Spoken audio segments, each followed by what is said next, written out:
Assalamualaikum warahmatullahi wabarakatuh.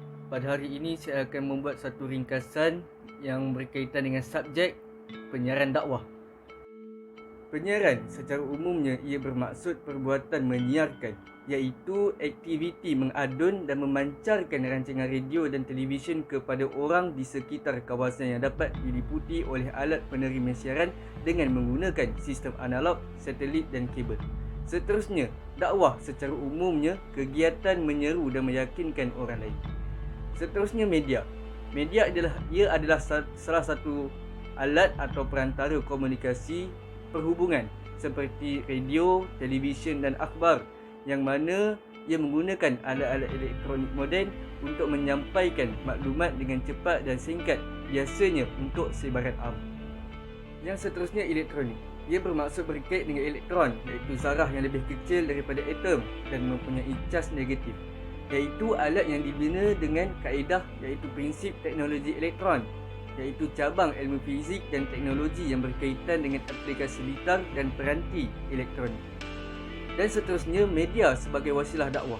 Ini ada di dalam perbahasan di dalam kuliah, iaitu media secara umumnya ia merupakan satu alat yang mampu merangsang dan mempengaruhi sikap serta tingkah laku individu atau masyarakat merangkumi semua aspek kehidupan manusia.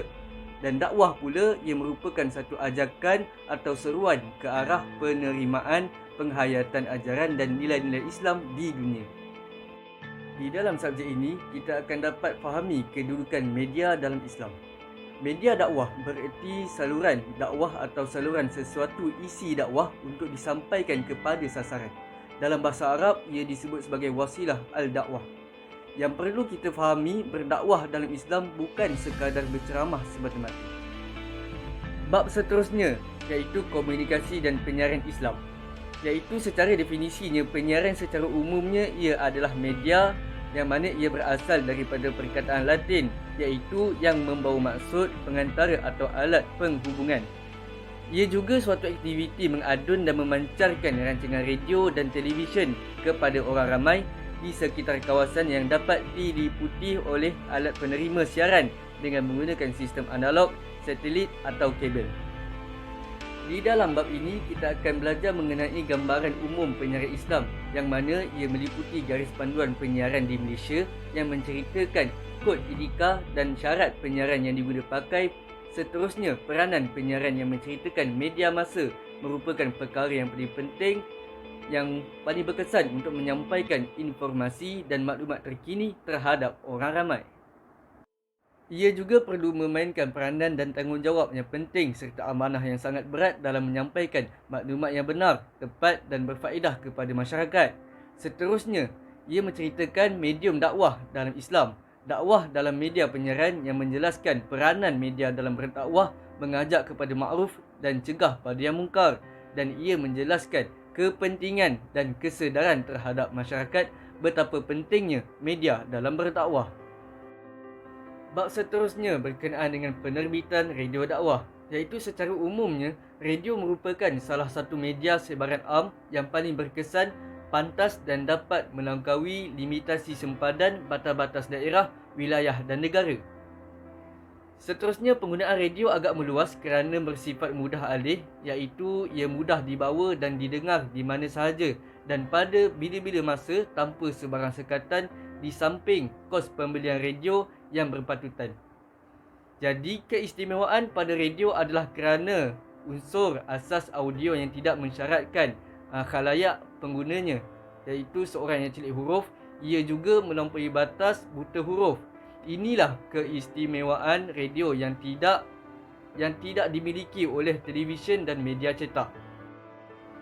Dalam bab ini diceritakan tentang konsep radio dakwah, iaitu secara umumnya media Islami adalah media dakwah di mana setiap pengamal media seperti wartawan, penerbit, juruhebah, pengacara, pembaca berita, pengulas, artis, seniman, ketua pengarang sehingga pemilik yang bergelar sebagai seorang Muslim berkewajipan menjadikan media sebagai ideologi dalam kerjayanya, sama ada kepada para pemacu media Muslim yang bekerja pada media masa umum maupun pada media masa Islam.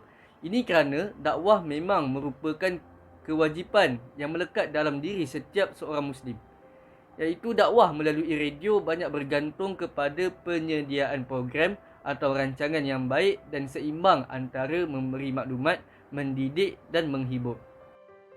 Seterusnya, program radio dakwah juga hendaklah disesuaikan dengan pendengarannya.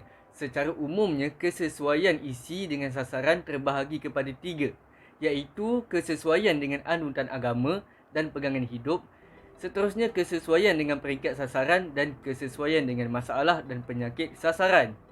Dalam bab ini dapat difahami dakwah melalui radio banyak bergantung kepada penyediaan program atau rancangan yang baik dan seimbang antara memberi maklumat, mendidik dan menghibur.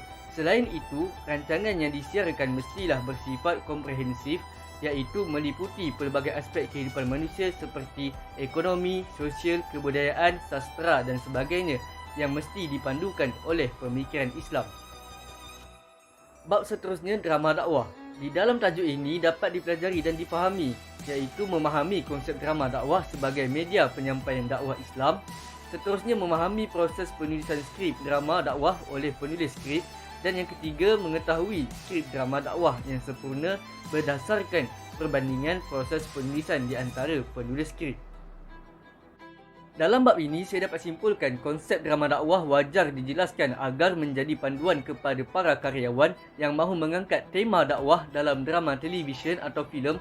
Para karyawan yang terdiri daripada penerbit, penulis skrip, pengarah dan pelakon mestilah mempunyai pemahaman yang jelas tentang drama dakwah. Ini kerana selain bersifat menghibur, drama dakwah mempunyai misi menyebarkan agama Islam kepada masyarakat. Justru itu, para karyawan yang mengerakkannya perlu terlebih dahulu memahami konsep drama dakwah. Itu sahaja daripada saya. Wallahualam. Assalamualaikum warahmatullahi wabarakatuh.